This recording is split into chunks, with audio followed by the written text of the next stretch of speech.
السلام عليكم ورحمة الله وبركاته. الحمد لله رب العالمين، والصلاة والسلام على نبينا وحبيبنا وقدوتنا وإمامنا محمد وعلى آله وصحبه أجمعين. يقول الله سبحانه وتعالى في كلامه المجيد: أعوذ بالله السميع العليم من الشيطان الرجيم، بسم الله الرحمن الرحيم. شهر رمضان الذي أنزل فيه القرآن هدى للناس وبينات من الهدى والفرقان، فمن شهد منكم الشهر فليصمه، ومن كان مريضا أو على سفر فعدة من أيام أخر، يريد الله بكم اليسر ولا يريد بكم العسر، ولتكملوا العدة ولتكبروا الله على ما هداكم ولعلكم تشكرون. میرے بھائیو، دوستو، ساتھیو، یہ رمضان کا مبارک مہینہ ہمارے اور آپ کے ساتھ ہے. انسان اس میں نیک اعمال کر کے اپنے رب کو خوش کر لے، راضی کر لے، یہ اس کے لیے سعادت کی بات ہے، کامرانی کی بات ہے. اگر اس نے ان اوقات کو ضائع کر دیا تو پھر یاد رکھیے وہ شخص بدبخت ہے.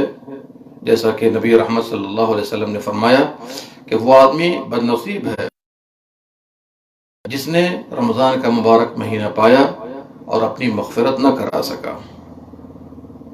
یہاں پر ایک نقطہ آپ کے سامنے رکھ دوں، وہ یہ ہے کہ دیکھیے، سب سے پہلے اس مہینے میں عبادات بجا لانے کے علاوہ زبان کی حفاظت بہت ضروری ہے.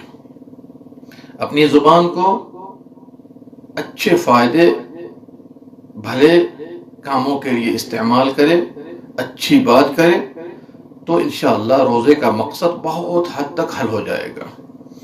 جتنے جھگڑے ہیں، تکرار ہیں، گالی گلوچ ہے، مار ہے، اس طریقے سے عزت آبرو پر حملہ ہے، اکثر برائیوں کا آغاز، یہاں تک کہ زنا ہے، چوری ہے، ڈکیتی ہے، جھوٹ ہے، اکثر برائیوں کا آغاز زبان سے ہوتا ہے. اسی لیے علماء کرام نے آفات اللسان کے نام سے کتابیں تالیف کی ہیں کہ عام طور پر دیکھیے گا کہ برائیوں کا آغاز زبان ہی سے ہوتا ہے. اور ہم رمضان کے اس مبارک مہینے میں جب ہم احادیث پر غور کرتے ہیں تو نبی اکرم صلی اللہ علیہ وسلم نے بھی عام طور پر زبان ہی کا تذکرہ فرمایا ہے کہ زبان کی حفاظت کی جائے، اچھی بات کی جائے، لغویات سے پرہیز کیا جائے تو انشاءاللہ اس کے خاطر خواہ فائدے نظر آئیں گے. اب جیسے نبی صلی اللہ علیہ وسلم کا فرمان ہے کہ جو آدمی جھوٹ بولنا، من لم يدع قول الزور والعمل به فليس لله حاجة في ان يدع طعامه وشرابه، جو آدمی روزہ رکھ کر جھوٹ بولنا اور جھوٹ پر عمل کرنا نہیں چھوڑتا، اللہ کو ایسے لوگوں کے بھوکے پیاسے رہنے کی کوئی ضرورت نہیں ہے. کیا پتا چلا؟ سب سے پہلے جھوٹ ہی سے اس حدیث کا آغاز نبی صلی اللہ علیہ وسلم نے کیا ہے. یہاں تک جس میں آپ نے فرمایا کہ روزہ ڈھال ہے، جب تک بندہ روزہ میں سوراخ نہ کرے. صحابہ نے پوچھا کہ سوراخ کیسے کرے گا؟ آپ نے فرمایا جھوٹ بول کر یا غیبت کر کے. ان دونوں کا تعلق زبان کے ساتھ ہے.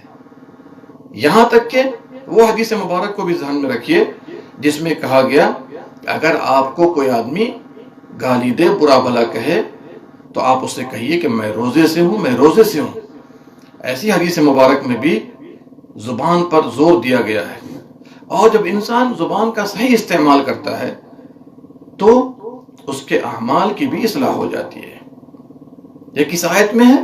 اللہ نے فرمایا یا ایھا الذین آمنوا اتقوا اللہ وقولوا قولا سدیدا، اے ایمان والو اللہ کا تقوی اختیار کرو اور بھلی بات کرو، اچھی بات کرو. قولوا قولا سدیدا، اس سے کیا ہوگا؟ یصلح لکم اعمالکم، اس سے تمہارے اعمال کی اصلاح ہو جائے گی. اور یہی وجہ ہے کہ روزانہ تمام اعضاء صبح زبان سے کہتے ہیں زبان اگر تو ٹھیک رہے گی تو ہم لوگ بھی ٹھیک رہیں گے، اور اگر تو بگڑ گئی تو پھر ہماری پٹائی کٹائی ہوگی. کیا پتا چلا کہ سب سے زیادہ اہم چیز اس ماہ مبارک میں زبان کی حفاظت ہے، اچھی بات بولیے، لوگوں سے اچھی بات کیجیے، نہ گالی ہو نہ برائی کے انداز میں بات ہو، تو انشاءاللہ بہت حد تک ہماری اصلاح ہو جائے گی۔ اور زبان کی حفاظت کے لیے اسلاف کرام عام طور پر مسجد میں رہتے تھے تاکہ روزے کی حفاظت کر سکے زبان سے۔ تو میرے بھائیوں، ایک عظیم نصیحت یہ ہے کہ زبان کی آفتوں سے اپنے آپ کو دور رکھیے اور باذن اللہ تعالی اپنے روزے کی اور اپنے دیگر نیک اعمال کی حفاظت کیجیے۔ بات یہ ہے، سوالات عام طور پر لوگ کے مبارک مہینے میں اور اتنے سوالات آتے ہیں کہ ان سب کا جواب دینا اس کم وقت میں مشکل ہے، لیکن اختصار کے ساتھ میں آپ کے سامنے رکھ دیتا ہوں۔ پہلا سوال یہ ہے کہ کیا تراویح میں آدمی قرآن دیکھ کر پڑھے؟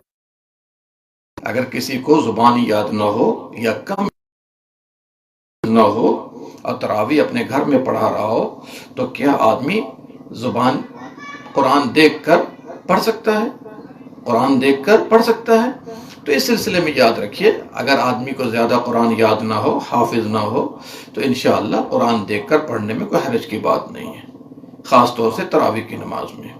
اس اما عائشہ رضی اللہ عنہا کے غلام ذکوان رمضان میں قرآن دیکھ کر پڑھا کرتے تھے۔ گنجائش ہے، بہتر یہ ہے کہ جہاں تک زبانی یاد ہو پڑھ لیجئے، اور اگر زیادہ یاد نہیں ہے تو انشاءاللہ پھر کیا کیجئے، آپ قرآن دیکھ کر پڑھ سکتے ہیں۔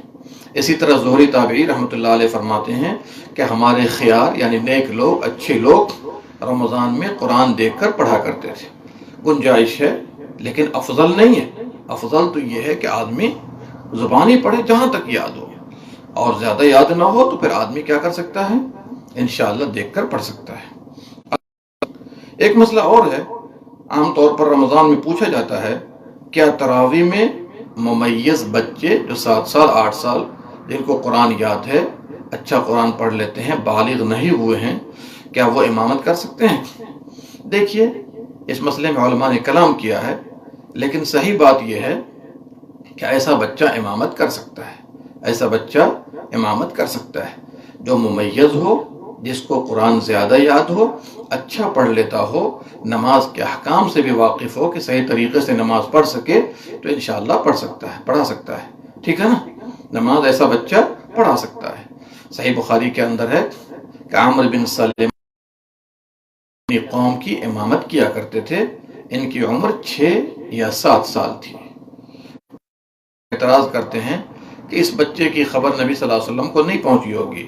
نہیں میرے بھائی، زمانہ نبوت میں کہیں پر بھی کوئی غلط کام ہوتا تو اللہ سبحانہ و تعالی ان کو خبردار کر دیتا تھا۔ کیا آپ کو وہ حدیث نہیں معلوم ہے کہ جب نبی صلی اللہ علیہ وسلم کے جوتے میں گندگی لگی تھی اور نماز پڑھا رہے تھے، جبریل امین نے آ کر بتایا تو آپ نے جوتا اتار دیا نماز ہی کے اندر۔ کیا پتا چلا کہ یہ بات کہنا صحیح نہیں ہے؟ اللہ کو تو پتا ہے کہ فلاں جگہ پر یہ کام غلط ہو رہا ہے، فلاں جگہ پر یہ کام غلط ہو رہا ہے، تو اس کی خبر اللہ تعالیٰ اپنے نبی صلی اللہ علیہ وسلم کو دیا کرتا تھا۔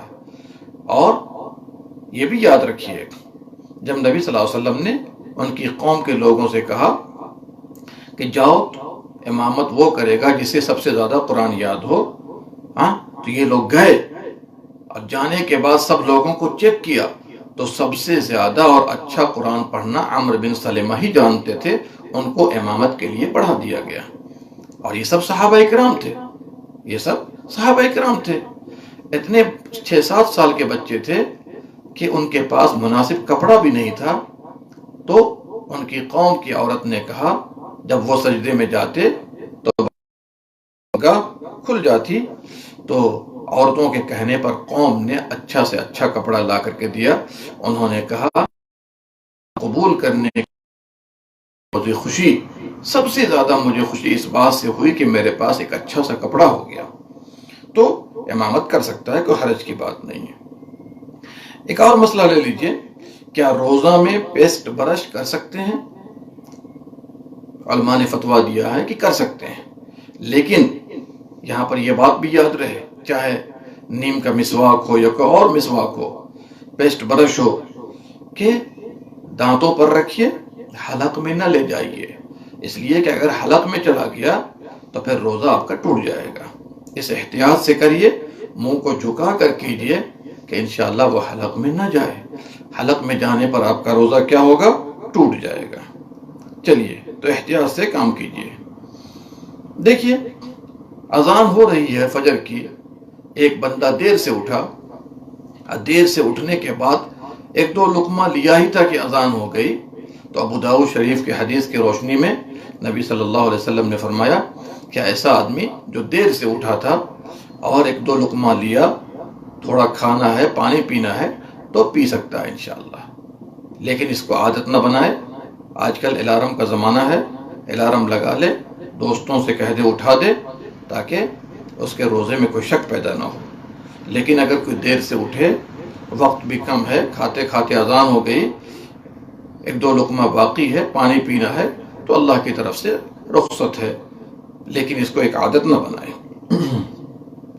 چلیے افطاری کے وقت کون سی دعا پڑھی جاتی ہے؟ تو آدمی بسم اللہ کہہ کے افطاری کرے، اور اس کے بعد جیسا کہ ابو داؤد شریف کی حسن روایت ہے، ذهب الظمأ وابتلت العروق وثبت الاجر، انشاءاللہ پڑھ لیں۔ ذهب الظمأ وابتلت العروق، پیاسیں چلی گئیں اور رگیں تر ہو گئیں، اور انشاءاللہ اجر ثابت ہو گیا۔ عام طور پر یہ اللہم لک صمت وعلی رزقک افطرت، یہ ثابت نہیں ہے، اس سے پرہیز کیا جائے۔ چلیے اسی طریقے سے دعا قنوت رکوع سے پہلے پڑھنا بہتر ہے یا رکوع کے بعد؟ دیکھیے دونوں شکلیں جائز ہیں، دونوں شکلیں جائز ہیں۔ وتر میں دعا قنوت انشاءاللہ آپ دونوں وقت میں پڑھ سکتے ہیں، لیکن صریح روایت ملتی ہے کہ آدمی رکوع سے پہلے پڑھے، رکوع سے پہلے پڑھے۔ جب آدمی سورہ فاتحہ کوئی سورت کی تلاوت کر لے تو اس کے بعد دعا قنوت پڑھنا شروع کر دے۔ بہتر ہے کہ دونوں ہاتھ اٹھا کر پڑھے، جیسا کہ بعض صحابہ کرام سے ثابت ہے، عبداللہ بن عمر، عبداللہ بن مسعود سے، اور اگر کوئی باندھ کے بھی پڑھتا ہے تو کوئی بات نہیں ہے، لیکن آدمی کو چاہیے دعا قنوت پڑھ لے، چھوڑے نہیں۔ اور دعا قنوت آپ جانتے ہیں اللہم اہدنی فی من ہدیت بھی ثابت ہے، جیسا کہ نبی صلی اللہ علیہ وسلم نے حسن بن علی کو سکھایا ہے۔ اللہم انا نستعینک بھی پڑھ سکتے ہیں، اور بھی کچھ دعاؤں کا اضافہ صحابہ کرام سے ثابت ہے، وہ بھی کر سکتے ہیں۔ تو دونوں جائز ہے، افضل میرے نزدیک قنوت وتر میں رکوع سے پہلے ہے۔ چلیے تراویح شروع رات میں پڑھے، کیا تراویح شروع رات میں پڑھے؟ دیکھیے تراویح شروع رات میں بھی پڑھ سکتے ہیں، درمیان رات میں بھی پڑھ سکتے ہیں، اخیر رات میں بھی پڑھ سکتے ہیں۔ اگر شروع رات میں پڑھ لیتے ہیں کہ اخیر رات میں اٹھنا مشکل ہے، کوئی بات نہیں ہے، آپ پڑھ سکتے ہیں۔ اور اگر اخیر رات میں اٹھتے ہیں، جیسا کہ اپنے گھر کی جماعت اتفاق کر کے، تو اور بہتر ہے، کیونکہ اس وقت اللہ سبحانہ و تعالیٰ دنیا کے آسمان پر نزول اجلال فرماتا ہے۔ اپنی حالت کو، بچوں کی حالت کو دیکھ لیجئے، اور انشاءاللہ جیسا بہتر ہو وہ کر لیں۔ یہاں پر ایک سوال بار بار لوگ کیا کرتے ہیں کہ کیا تراویح پڑھنے والا اخیر رات کو تہجد پڑھ سکتا ہے؟ میرے بھائیوں، تراویح اور تہجد دونوں ایک ہی نماز کے دو نام ہیں۔ تراویح اور تہجد ایک ہی نماز کے دو نام ہیں۔ تہجد پڑھی جاتی ہے، اسی کو مقدم کر کے رمضان میں تراویح ادا کیا جاتا ہے، اس لیے کہ نبی صلی اللہ علیہ وسلم نے جب 3 راتیں تراویح کی نماز جماعت سے پڑھائی ہیں، جیسا کہ صحیح بخاری وغیرہ میں ہے، 23 کی رات، 25 کی رات اور 27 کی رات، جب 27 کی رات کو پڑھایا، اتنی تاخیر ہو گئی پڑھاتے پڑھاتے کہ صحابہ کرام کو سحری فوت ہو جانے کا اندیشہ ہو گیا۔ اب آپ مجھے بتائیے، جب سحری فوت ہو جانے کا اندیشہ 27 کی رات کو ہوا اور تراویح پڑھائی ہے آپ نے، تو پھر مجھے یہ بتایا جائے کہ آپ صلی اللہ علیہ وسلم نے تہجد کی نماز کب پڑھی؟ تو سنت اور افضل یہ ہے کہ آدمی جب تراویح پڑھ لے، اور وہ بھی 8 رکعت، صحیح حدیث سے ثابت ہے، تو پھر رات کو تہجد پڑھنے کی ضرورت نہیں ہے۔ یہ الگ بات ہے کہ تراویح کی نماز 8 رکعت میں منحصر نہیں ہے، 8 ہی رکعت نہیں ہے، بلکہ کمی بیشی ممکن ہے، جیسا کہ نبی صلی اللہ علیہ وسلم نے فرمایا صلاۃ اللیل مثنی مثنی، رات کی نماز 2 رکعت کر کے ہے، جب صبح ہو جانے کا اندیشہ ہو تو 1 رکعت وتر پڑھ لے، ساری نمازیں طاق ہو جائیں گی۔ کیا پتا چلا کہ سنت اور افضل تو ہے کہ 8 رکعت پڑھے اور لمبی لمبی رکعت ہو، الم تر کیف الاف قریش نہ ہو، 8 رکعت کے ساتھ یہ بھی ہے۔ لیکن اگر کم و بیش پڑھنا چاہے تو کوئی حرج کی بات نہیں ہے، کم و بیش پڑھنا چاہے تو کوئی حرج کی بات نہیں ہے، اور باذن اللہ تعالی کوشش کرے کہ سنت پر عمل ہو۔ بعض لوگوں نے سوال کیا ہے کہ بعض لوگ داڑھی کلین شیو کرتے ہیں، کیا وہ امامت کرا سکتے ہیں؟ دیکھیے، میں تو کہوں گا اگر ایسا امام ہے جو کلین شیو کرتا ہے تو مقتدیوں کو چاہیے اس کے ساتھ بھی دعوتی کام کرے، اس سے کہے کہ حافظ صاحب آپ ماشاءاللہ حافظ قرآن ہیں اور تمام انبیاء کا طریقہ رہا ہے داڑھی رکھنا، نبی صلی اللہ علیہ وسلم نے فرمایا داڑھی کو معاف کر دو، تو آپ داڑھی رکھ لیجئے، آپ ہی ہمارے امام ہیں، اور اللہ کے لیے رکھیے، تراویح پڑھانے کے لیے نہ رکھیے۔ لیکن اگر وہ نہیں مانتے، کہے کہ نہیں میں داڑھی کلین شیو ہی کروں گا، کوئی بہتر امام ہو تو وہ رکھ لے، کوئی نہ ملے تو مجبوری میں انشاءاللہ ہم رکھ سکتے ہیں، کوئی حرج کی بات نہیں ہے۔ بعض بھائیوں نے سوال کیا ہے کہ افطار اذان سن کر کرنا ہے یا وقت داخل ہو جائے تو کرنا ہے؟ دیکھیے، اگر اذان وقت پر ہوتی ہے تو ہم انشاءاللہ اذان سن کر افطاری کریں گے، اذان سن کر افطاری کریں گے۔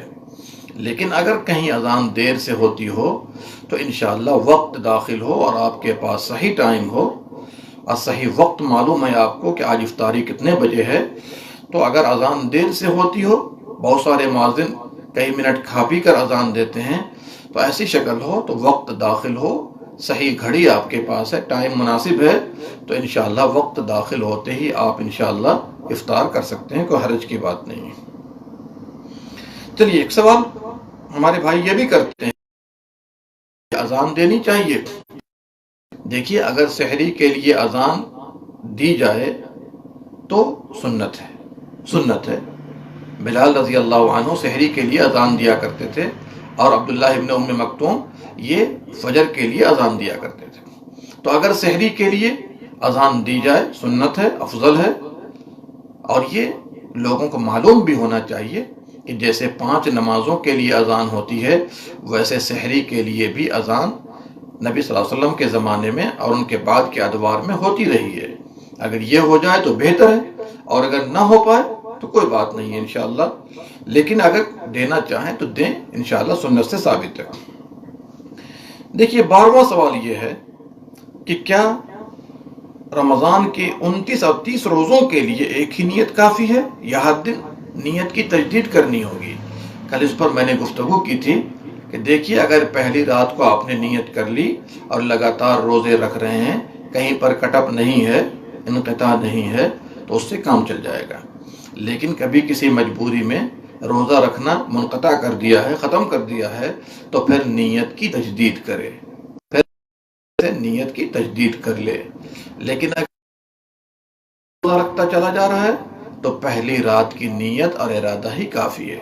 اور میں نے بتایا تھا کہ نیت کے لیے زبان سے کہنا ثابت نہیں بلکہ بدعت ہے، دل میں ارادہ ہو اور آدمی اٹھ رہا ہے اس وقت میں، یہی نیت ہے۔ چلیے، ایک سوال اور لے لیجئے کہ مریض پر افطار کرنا یعنی روزہ نہ رکھنا کب واجب ہوتا ہے اور کب اس پر روزہ رکھنا واجب ہوتا ہے؟ دیکھیے، مریض کی 3 حالتیں ہیں، میں نے تفسیر آیات الصیام کے اندر کہا تھا مریض کی 3 حالت ہے۔ اگر مریض روزے سے متاثر نہیں ہوتا، جیسے معمولی زکام ہو، سر میں درد ہو، تو اگر اس کے لیے مناسب افطار ہے تو افطار کر لے، ٹھیک ہے۔ لیکن اگر متاثر نہیں ہو رہا ہے اس کے لیے افطار کرنا جائز نہیں ہے، یعنی روزہ رکھ لے۔ دوسری حالت یہ ہے اگر روزہ رکھنا باعث مشقت ہو اور اس سے نقصان نہ ہو، اگر اس کے لیے روزہ رکھنا باعث مشقت ہو، نقصان نہ ہو، تو اس کے لیے روزہ رکھنا مکروہ ہے، روزہ رکھنا مکروہ ہے، اسے چاہیے کہ افطار کر لے۔ تیسری حالت یہ ہے اگر اس کے لیے باعث مشقت ہے روزہ رکھنا، نقصان بھی ہے، تو اس کے لیے روزہ رکھنا کیا ہے بولیے؟ حرام ہے، اس کے لیے روزہ رکھنا حرام ہے۔ آئیے ایک اور سوال لیتے ہیں کہ اگر مریض جسے نقصان ہو رہا ہے روزہ رکھنے سے، روزہ رکھنا اس کے لیے حرام ہے، تو کیا اس کے باوجود رکھ لے تو روزہ رکھنا کافی ہوگا؟ اس کا جواب علامہ ابن عثیمین رحمہ اللہ نے دیا ہے کہ اگر اس سے روزے کو نقصان ہے اور روزہ رکھنا اس کے لیے حرام ہے تو اس کا روزہ کافی نہیں ہوگا. کیوں؟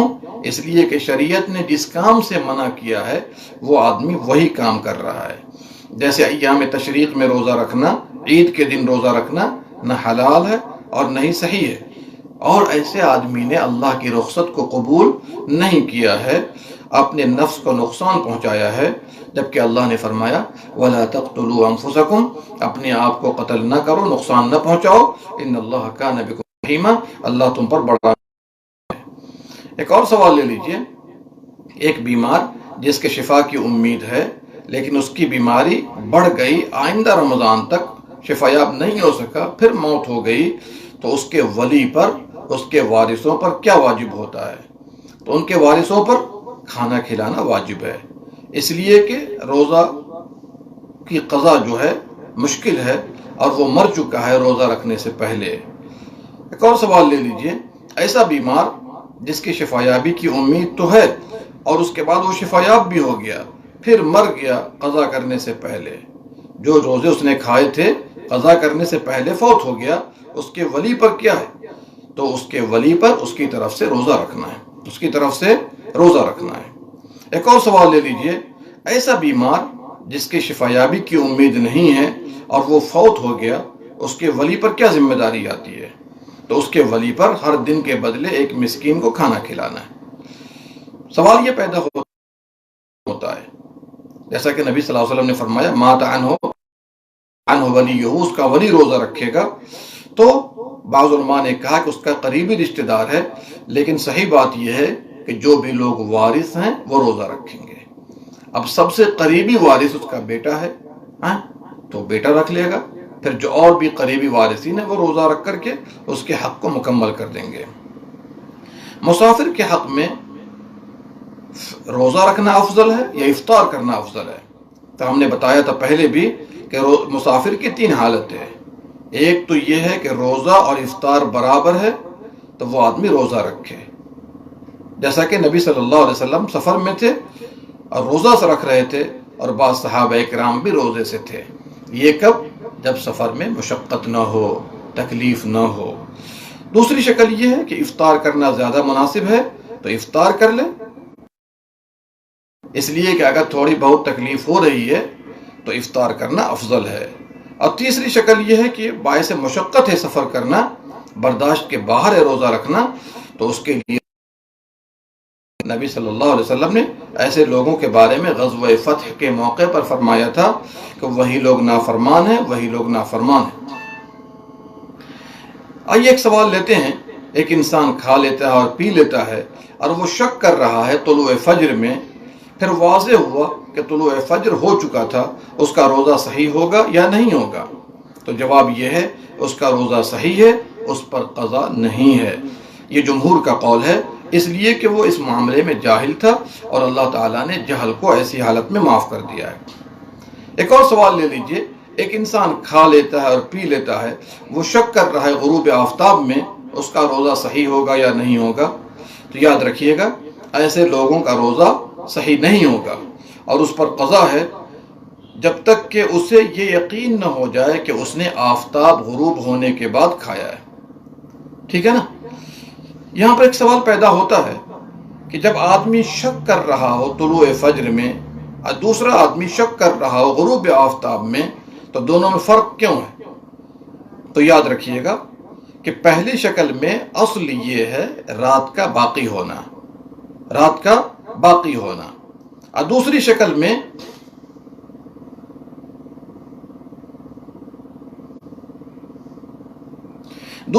میں اصل یہ ہے دن کا باقی ہونا. تو ایسے آدمی کے لیے جائز نہیں ہے کہ وہ کھائے اگر اسے آفتاب غروب ہونے میں شک ہو.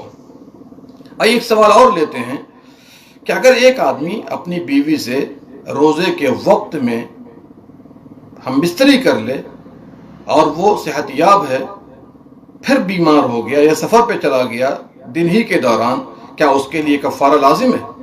تو ایسی حالت ہے اور افطار کرنا اس کے لیے جائز ہوگا. ایک اور سوال لے لیجئے.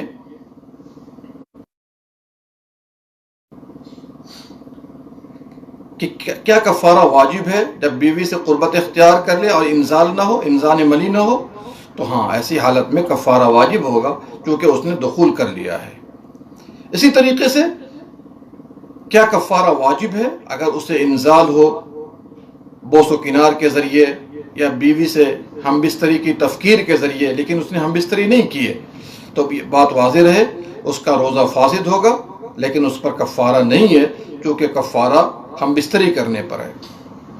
ایک سوال یہ بھی ہے کہ ایک آدمی دن میں، رمضان کے دن میں بیوی سے قربت اختیار کر واجب ہوتا ہے، تو 4 چیزیں، اور دوسرے اس روزے کی قضا رمضان کے بعد، تیسرے کفارہ، یا تو غلام آزاد کرنا ہے اگر اس کی طاقت نہیں، 2 مہینے لگاتار روزہ رکھنا ہے، اگر اس کی طاقت نہیں ہے تو 60 مسکین کو کھانا کھلانا ہے، ٹھیک ہے۔ اور چوتھی چیز یہ آ گئی کہ بقیہ دن کو روزہ رکھ کر کرے گا۔ سوال پیدا ہوتا ہے کہ کیا کفارہ واجب ہے عورت پر جبکہ عورت رضامندی سے کر رہی ہے ہم بستری؟ تو ہاں، واجب ہوگا اس کے اوپر، اور اگر اجباری شکل ہوگی تو عورت پر واجب نہیں ہے، مرد پر واجب ہے۔ ایک سوال اور بھی ہے کہ اگر ایک ہی دن میں کئی مرتبہ ہم بستری کر لیا ہے، ایک سے زیادہ مرتبہ، تو کیا کفارہ زیادہ مرتبہ آئے گا، ایک سے زیادہ آئے گا؟ تو نہیں، اگر ایک سے زیادہ ہم بستری بھی کر لیا ہے تو ایک ہی کفارہ آئے گا، لیکن اگر ہم بستری کئی دن کیا ہے تو کئی کفارے اس پر آ جائیں گے۔ پھر سوال یہ پیدا ہوتا ہے کہ کیا کفارہ واجب ہے رمضان کے علاوہ والے روزوں میں بھی؟ جیسے قسم کا کفارہ ہے، نذر کا کفارہ ہے، حج تمتع والا کفارہ ہے، مثال کے طور پر جو کہ جانور نہیں پاتا ہے، تو رمضان کے علاوہ میں کفارہ واجب نہیں ہے۔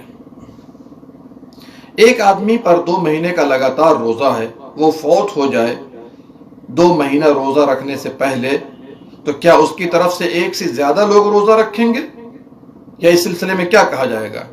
تو شیخ ابن عثیمین رحمہ اللہ نے جواب دیا ہے کہ ان میں سے ہر ایک پر روزہ رکھنا صادق نہیں ہوگا، اس لیے کہ 2 مہینے کا لگاتار روزہ رکھنا ہے، اگر ایک سے زیادہ آدمی رکھے گا تو اس کو لگاتار روزہ رکھنا نہیں کہا جائے گا، بلکہ ایک آدمی رکھے گا یا پھر اس کی طرف سے ہر دن کے بدلے ایک مسکین کو کھانا کھلا دے۔ رمضان کے دن میں بار بار مسواک کرنے کا کیا حکم ہے؟ تو بار بار مسواک کرنا سنت ہے، بار بار مسواک کرنا چاہے رمضان ہو یا غیر رمضان ہو سنت ہے، چاہے وہ عصر کے بعد کا وقت کیوں نہ ہو، اس لیے کہ نبی صلی اللہ علیہ وسلم نے فرمایا السواک مطہرۃ للفم مرضات للرب، مسواک منہ کو صاف کرتا ہے اور اللہ کو خوش کرتا ہے۔ ایک آدمی روزہ رکھنا چاہ رہا ہے جبکہ وہ جنوبی ہے، بیوی سے قربت اختیار کیا ہے، تو روزہ رکھ سکتا ہے؟ صحیح بات یہ ہے اذان بھی ہو جائے تو روزہ رکھے گا، یہ الگ بات ہے کہ اذان کے بعد غسل کر کے فجر کی نماز پڑھے گا۔ دمے کا جو اسپرے بہت سے لوگ لگاتے ہیں روزہ داروں کے لیے، اس کا کیا حکم ہے؟ صحیح بات یہ ہے کہ اس کا روزہ ہو جائے گا، افطار نہیں ہوگا، اس لیے کہ جب اسپرے مارتا ہے تو اس کے اندر سے ایسی چیز کوئی نہیں ہوتی ہے جو معدے تک پہنچے، اور یہی فتویٰ دیا ہے ابن باز، ابن عثیمین رحمہ اللہ نے۔ ایک اور سوال یہ ہے کہ جو گیسٹر کوپ ہے، یعنی معدے کے اندر ایک مشین ہوتی ہے، ناک کے ذریعے یا منہ کے ذریعے ڈالی جاتی ہے، اس سے معدے کو چیک کیا جاتا ہے، تو کیا ایسا کرنا جائز ہوگا؟ صحیح بات یہ ہے کہ روزہ اس سے ہو جائے گا، افطار نہیں ہوگا۔ ہاں، اگر اس مشین کے ذریعے کوئی ایسی چیز ڈالی جائے جو کہ تیل کی شکل میں ہو اور اس سے غذا فراہم ہوتی ہو، جس کے ذریعے مشین کو داخل کرنے میں آسانی ہوتی ہے، تو پھر روزہ نہیں ہوگا، اس لیے کہ اس کے اندر ایسی چیز ڈالی گئی ہے اس کے اندر ایسی چیز ڈالی گئی ہے جو باعث غذا ہے، تو پھر اس حالت میں روزہ نہیں ہوگا۔ لیکن اگر سمپل ہے گیسٹر کو اور ڈال کر کے دیکھا جا رہا ہے معدے کو، تو کوئی حرج کی بات نہیں ہے۔ اب میں نے کل بتایا تھا کہ اگر ناک میں دوا ڈالتے ہیں تو یہ روزے کی حالت میں منع ہے، لیکن کان میں، آنکھ وغیرہ میں دوا ڈالنے سے روزہ متاثر نہیں ہوتا ہے۔ روزہ دار کیا مرہم کو استعمال کر سکتا ہے؟ کر سکتا ہے، اس سے روزہ ٹوٹتا نہیں ہے، اس لیے کہ یہ تو نہ تو کھانا ہے، نہ پینا ہے، اور نہ کھانے پینے کے مانند ہے۔ اسی طریقے سے علاج کے لیے اگر کوئی ٹیپ وغیرہ ہو یا علاج کے پیچ وغیرہ ہو تو کوئی حرج کی بات نہیں ہے۔ ایک اور سوال ہے کہ کیا انیما کے سرنج وغیرہ روزے دار لگا سکتے ہیں؟ صحیح بات یہ ہے کہ چونکہ دوا ہے، غذا نہیں ہے، تو انشاءاللہ کوئی حرج کی بات نہیں ہے۔ ایک اور سوال ہے جو لوگ سوال کرتے رہتے ہیں، سپاسٹریس یعنی دبر کے راستے سے، پیچھے کے راستے سے کوئی دوا وغیرہ ڈالی جاتی ہے، بخار کے لیے ہو یا اس کے علاوہ کے لیے ہو، تو کیا ایسا کرنا روزے کی حالت میں جائز ہے؟ انشاءاللہ جائز ہے، اور یہی فتویٰ دیا ہے شیخ ابن عثیمین رحمہ اللہ نے، چونکہ یہ دوا پر مبنی ہوتا ہے، کھانے پینے کی چیزوں پر مبنی نہیں ہوتا ہے۔ سوال یہ ہے کہ ایک آدمی کھا رہا ہے، پی رہا ہے، بھول گیا وہ روزہ رکھتے ہوئے، تو کیا اسے یاد دلایا جائے گا؟ تو ہاں، یاد دلایا جائے گا، اس لیے کہ یہ منکر ہے روزے کی حالت میں، اور منکر کو روکنا چاہیے۔ اور دوسری حدیث سے بھی اہل علم نے استدلال کیا ہے کہ نبی صلی اللہ علیہ وسلم جب نماز میں بھول گئے تھے تو آپ نے فرمایا تھا فَإِذَا نَسِيتُ فَذَكِّرُونِي، جب میں بھول جاؤں تو تم لوگ یاد دلایا کرو۔ یہ روایت بخاری اور مسلم کے اندر ہے۔ چلیے، اسی طریقے سے ایک اور سوال لے لیجئے کہ اذان ہو چکی ہے اور آدمی جنب ہے، ناپاک ہے، تو کیا ایسا آدمی روزہ رکھ سکتا ہے؟ صحیح بات یہ ہے کہ وہ روزہ رکھے گا، اور انشاءاللہ اذان ہونے کے بعد وہ غسل کر لے گا۔ تو یہ چند سوالات تھے، میں نے اس کا جواب دیا ہے، اور اگر کوئی سوال رہ گیا ہو تو باذن اللہ تعالیٰ آپ پیش کر سکتے ہیں۔ میرا واٹس ایپ نمبر لے لیجئے تاکہ اس کا جواب دیا جا سکے۔ چونکہ وقت کی قلت ہے، میرا نمبر لے لیجئے 009650712524۔ تو انشاءاللہ کل ملاقات ہوگی سعودی ٹائم سے 1 بجے، اور 3 بجے، پاکستانی ٹائم سے 3 بجے، اور نیپال کے ٹائم سے 3:45 بجے باذن اللہ تعالی رمضان کے موضوع پر ہم مزید گفتگو کریں گے۔ اللہ ہم تمام لوگوں کا سننا، ہم تمام لوگوں کا بیٹھنا، استفادہ کرنا، اور ہم تمام لوگوں کا اس مجلس میں شریک ہونا قبول کر لے، منظور کر لے، اور اللہ تعالیٰ باعث نجات بنا دے۔ ہم تمام لوگوں کے روزے کو، تراویح کو اور دیگر عبادات کو مقبول و منظور فرمائے، آمین یا رب العالمین۔ اللہم صلی علی نبینا محمد وعلی آلہ وصحبہ اجمعین۔